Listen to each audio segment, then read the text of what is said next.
There is a kind of person who has spent years wondering why the room never quite feels the way it feels for everyone else. They sit in a conversation and notice the gap between what is being said and what is actually happening underneath it. They catch the small contradiction nobody else seems to register. They ask the one question that stops the meeting for a second too long, and for most of their life, the feedback has sounded the same. You overanalyze. You take things too seriously. You need to relax. You're hard to read. But psychology tells a very different story about what is actually going on. What if the traits you were told to soften are not glitches in your personality, but the visible signature of a mind built on a different architecture? What if the very things you learned to apologize for are, in fact, rare? Today, we look at 6 signs of a rare mind, not as a badge, but as a mirror, because too many people spend their whole life mistaking depth for damage. Before the signs, one clarification. This is not about being smarter or better than anyone else. Rarity here is not a ranking. It's a mechanism. Researchers who study minds at the outer edges of the intelligence and personality curve are not finding people who simply do more of the ordinary things. They're finding people whose systems are wired differently. A highly analytical brain doesn't just compute faster. Imaging studies show it activates and links regions that in most brains stay separate, so it catches structure where others catch noise.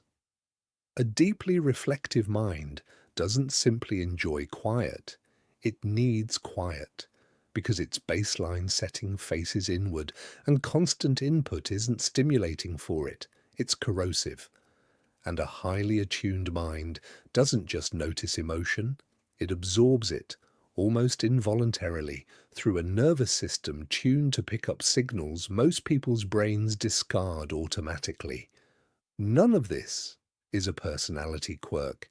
It's a different operating system running underneath ordinary behavior. And when your operating system doesn't match the room, the result isn't arrogance. It's a lifelong, quiet sense of being slightly out of sync. Here are the 6 fingerprints of that difference. Stay for the last one. Almost nobody talks about it, and it reframes everything before it. Sign 1. Silence is where your mind actually turns on. You don't dislike people. You're not avoiding connection.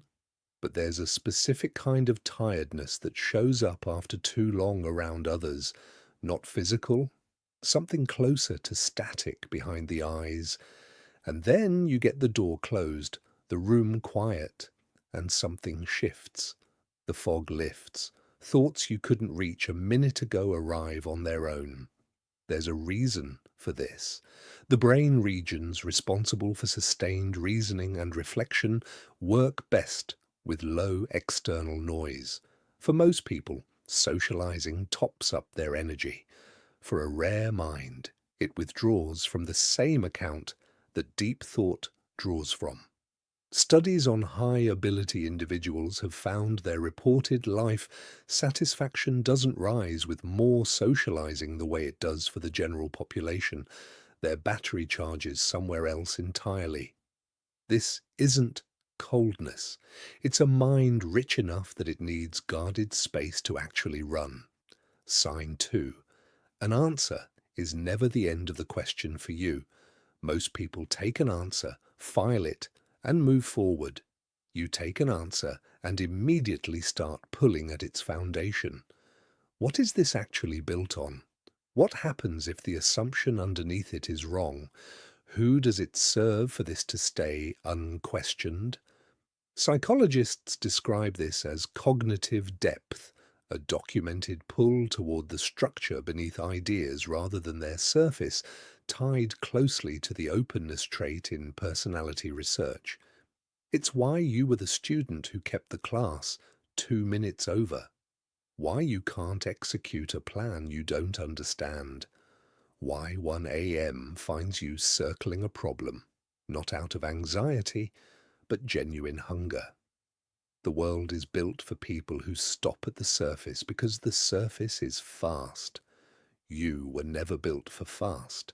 You were built for the layer underneath it, and that's the same wiring behind every real insight you've ever had. Sign 3. What looks like hesitation is actually calculation. People have called it indecisive, called it slow, called it a lack of drive, watching you pause before committing while everyone else is already moving. What they're missing is that you're not frozen, you're mapping. Is this actually worth it? What's the real cost? Not just in hours, but in attention, in the part of you that doesn't come back once it's spent? This matches what researchers call need for cognition, a stable trait describing how much someone processes before acting, rather than reacting on impulse. It costs you the appearance of speed.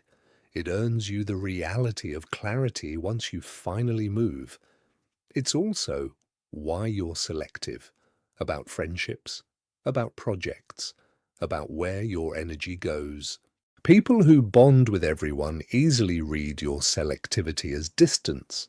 What they don't see is the quiet math running underneath. Every relationship has a cost.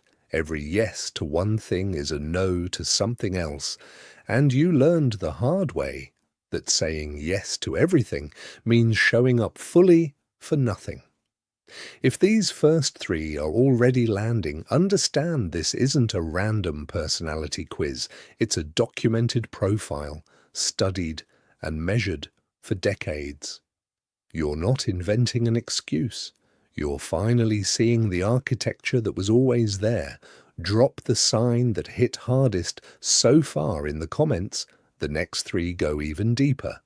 Sign 4. You read the room in a language most people never learned. You walk in and, before 3 sentences are exchanged, you already know what's actually happening. Who's performing confidence? Who's masking resentment behind a smile, where the real tension is sitting under the small talk? You catch the half-beat delay before a laugh, the flicker in someone's face at a name being said. Most people process a room at the level of words. You process it at the level of what the words are covering for. Research on social cognition points to heightened activity in the brain's emotional mirroring circuitry, plus sharper responses in the regions handling gut-level threat and salience, signals most brains never even register. The upside is real. You can spot a bluff, sense authenticity within minutes, protect yourself from people whose intentions haven't surfaced yet. The cost is just as real. Seeing what others can't forces a constant choice.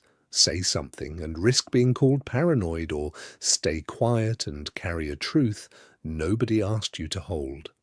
Most days you choose quiet, and that quiet, stacked over years, becomes its own form of loneliness, not from lack of company, but from being the only one who sees the whole picture.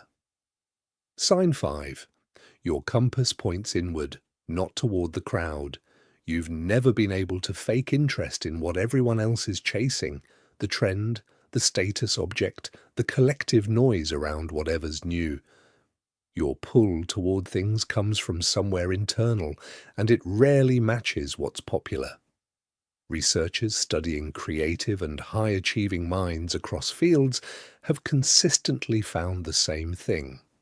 Their drive is intrinsic, not borrowed, and it can't be explained to someone who doesn't already feel it. This is why your path doesn't look linear.